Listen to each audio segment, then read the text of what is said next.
Buonasera Bianconeri, édition spéciale, j'avais pas prévu de vidéo ce soir, mais le CDA, conseil d'administration de la Juventus, a posé sa démission en bloc. Donc arriva bene, vice-président Pavel Nedved, le président Andrea Agnelli, ils ont quitté le conseil d'administration, ce qui veut dire que Andrea Agnelli n'est plus le patron, le PDG de la Juventus.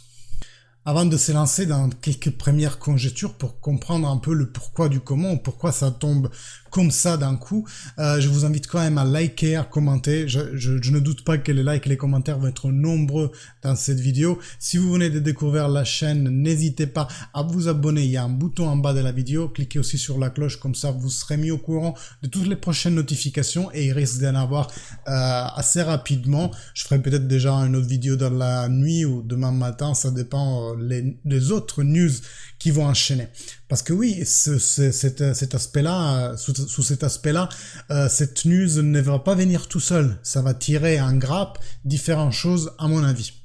Et j'ai comme un sens de déjà vu parce que je vous avais dit lorsque l'attention sera focalisée à la Coupe du Monde, à d'autres événements, on risque de voir des changements. Alors je pensais uniquement à une éventuelle démission d'Allegri ou soit qu'il quitte, soit qu'on le vire, hein, les deux, mais je m'attendais pas clairement à une démission en bloc. Or maintenant, c'est chose faite, c'est advenu, je crois qu'il y avait Montblanc qui en parlait il y a déjà une semaine sur Juventus. Il y avait un autre conseil d'administration qui aurait dû se tenir la semaine dernière ou quelques jours près, et ils l'ont renvoyé de quelques semaines, il se tiendra maintenant dans quelques semaines, et maintenant ce choix prend tout son sens. Pourquoi? Parce qu'ils vont sûrement présenter au nouveau conseil d'administration les nouveaux membres du conseil d'administration. Donc ils vont se retrouver pour la première fois tous ensemble. C'est un peu une news choc. Je vous cache pas que je suis un peu choqué que ça tombe comme ça, de façon anodine, pendant qu'il y a Portugal-Uruguay à la télé. Néanmoins, essayons de donner quelques explications. La première qui me vient en tête, c'est que dans quelques jours, aux alentours du 10 décembre, si je crois bien, il y aura une première réponse de la Cour européenne vis-à-vis de la Super League. Alors, on peut le lire à double tranchant. Le premier, c'est que justement pour que ça se passe bien, ou alors on sait déjà que ça va bien se passer, l'énonciation de la Cour de justice, Andrea Agnelli va prendre ce rôle-là pour porter en avant la Super League. Il n'y a pas qu'Agnelli, hein, vous savez, il y a Florentino Pérez, il y a Laporte dans l'histoire, donc Real Madrid et Barcelona en première ligne avec la Juventus. Mais avec le fait d'avoir un moins en Andrea Agnelli, je n'y verrai pas trop le sens. Vous voyez, ils l'ont pratiquement porté depuis 1 an à 3. Ou alors, le deuxième sens, c'est que ils savent que la Super League c'est finito aussi, et donc on ferme avant de nous faire arrêter tous. Non, je déconne, pas arrêter tous, mais avant que le clameur médiatique de la Super League retombe encore une fois sur Andrea Agnelli. Donc ça, c'est première partie, axe Super League. On va ajouter un deuxième axe, c'est l'enquête Prism. Donc cette fameuse enquête de la procure de Turin qui a vu le jour l'année dernière par rapport aux plus-values. Vous vous souvenez, les fameuses plus-values Danilo versus Cancelo, etc., etc. Cette enquête est toujours en cours et le CDA de la Juventus est enregistré dans le registre de cette enquête. Ça veut dire quoi? Qu'ils sont coupables? Non, ça veut dire juste qu'ils sont dans le dossier. Et donc, est-ce que c'est pour ça, vis-à-vis de l'évolution de l'enquête Prism, que le CDA a décidé de façon préventive de retirer ces têtes-là, un peu comme il avait été fait à l'époque avec Luciano Moggi et Calciopoli. Et donc ça aussi c'est à double tranchant, soit ça se passe bien, l'enquête Prism, mais il n'y a pas à s'inquiéter, c'est vraiment d'autres raisons qui ont porté le conseil d'administration à poser en bloc leur démission, ou alors ça va mal se passer et donc c'est une parade de défense en avance de phase.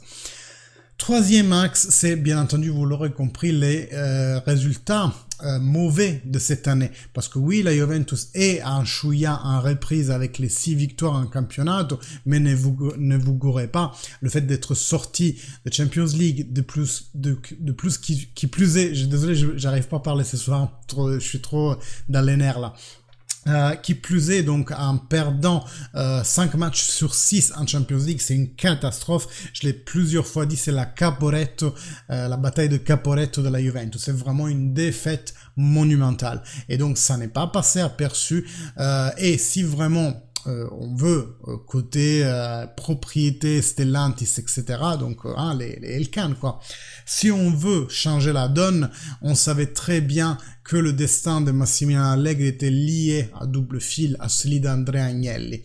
La chose qui m'étonne vraiment, considérant l'axe Allegri, c'est le fait aussi que Pavel Nedved et Arrivabene posent leur démission. Pavel Nedved parce que historiquement, il est un peu contreposé à Allegri et à sa vision du jeu, et Arrivabene parce que ça c'est très bien compris. Lui aussi était pour virer Allegri.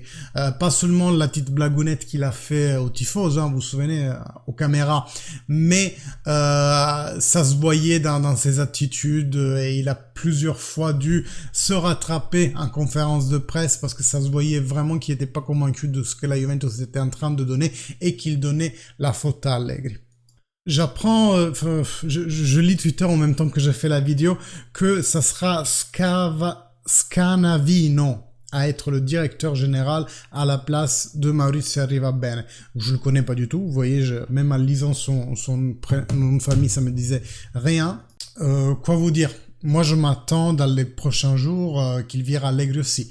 Qu'Allegri fasse ses valises de Turin. Maintenant, ça me semble limite inéluctable. Donc voilà, c'était une vidéo courte pour vous dire tout ce que j'en sais à ce jour.